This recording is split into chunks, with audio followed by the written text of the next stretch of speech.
कहा जाता है कि जब जब इस धरती पर पाप बढ़ा है तब तब भगवान विष्णु ने अवतार लिया है और दुष्टों का नाश किया है। भगवान विष्णु के अब तक कुल 9 अवतारों का अवतरण इस धरती पर हो चुका है। हिंदू पुराणों और धर्म ग्रंथों के अनुसार भगवान विष्णु का 10वां अवतार कल्कि अवतार के रूप में कलयुग में जन्म लेगा। वहीं यह भी कहा जाता है कि कलयुग में कल्कि अवतार की प्रतीक्षा में आज भी 7 महापुरुष जी रहे हैं। आज के इस एपिसोड में हम आपको बताएंगे कि 7 निर्जीवी कल्कि अवतार में कब और कहां मिलेंगे। इस दिव्य पुरुषों की सूची में सबसे पहले चिरंजीवी महापुरुष राम भक्त हनुमान जी का नाम आता है। हनुमान जी को माता सीता ने चिरंजीवी होने का वरदान दिया था और भगवान श्री राम से बजरंगबली को कलयुग के अंत तक धर्म और राम कथा का प्रचार करने का आज्ञा मिला था। आज भी कई जगहों पर हनुमान जी के जीवित होने के प्रमाण मिलते रहते हैं। महाभारत के अध्याय में 151 के अनुसार एक बार भीम द्रौपदी के लिए पुष्प लेने गंधमादक पर्वत जा रहे थे, तब उनकी मुलाकात हनुमान जी से हुई थी। कहा तो ये भी जाता है कि हर 41 साल में बजरंगबली श्रीलंका के मातंग कबीले में ब्रह्मा ज्ञान देने आते हैं। कलयुग के अंत में जब पाप का सीमा बढ़ जाएगी तब भगवान कल्कि इस पृथ्वी लोक पर अवतरित होंगे। तब बजरंगबली एक बार फिर से भगवान कल्कि के रूप में श्री राम जी के दर्शन करेंगे और तब श्री राम द्वारा दिए उन वचनों का कार्यकाल भी समाप्त हो जाएगा। चिरंजीवी महापुरुषों की लिस्ट में दूसरा नाम भगवान परशुराम जी का आता है। परशुराम जी भगवान विष्णु के 6ठे अवतार हैं। चिरंजीवी होने के चलते उनके महाभारत काल में भी होने के प्रमाण मिले थे। आपको बता दें कि परशुराम जी पितामह भीष्म कर्ण और गुरु द्रोणाचार्य के गुरु भी थे। पौराणिक कथाओं के मुताबिक भगवान कल्कि के गुरु भी परशुराम जी ही होंगे। महाभारत काल में भी उनका निवास महेंद्रगिरी पर्वत पर ही था और आज कलयुग में भी वो इसी पर्वत पर तपस्या में लीन होकर कल्कि अवतार की प्रतीक्षा कर रहे हैं। अगले महापुरुष हैं राजा बलि। राजा बलि श्री हरि भक्त प्रहलाद के वंशज थे।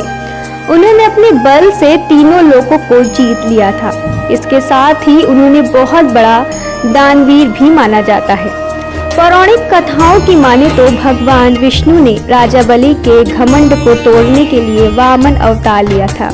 एक बार श्री हरि राजा बलि को यज्ञ में शामिल हुए। यज्ञ के दौरान ही सभी ब्राह्मण अपने लिए राजा बलि से कुछ न कुछ दान मांग रहे थे, जो राजा बलि उन्हें दे भी रहे थे। जब वामन देवता की बारी आई तो उन्होंने सिर्फ 3 पग भूमि राजा बलि से मांग ली।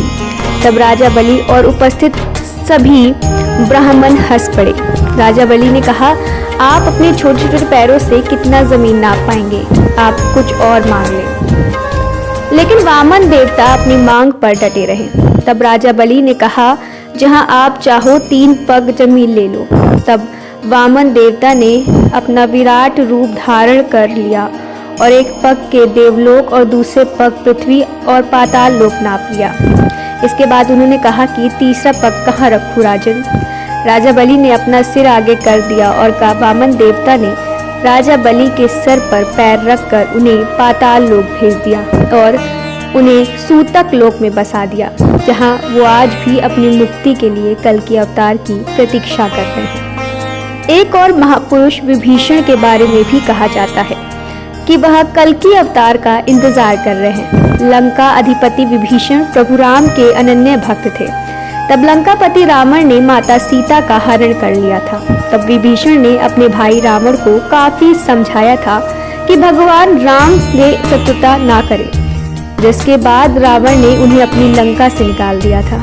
तब विभीषण भगवान राम की सेवा में चले गए और रावण के अधर्म का अंत करने के लिए धर्म का साथ दिया।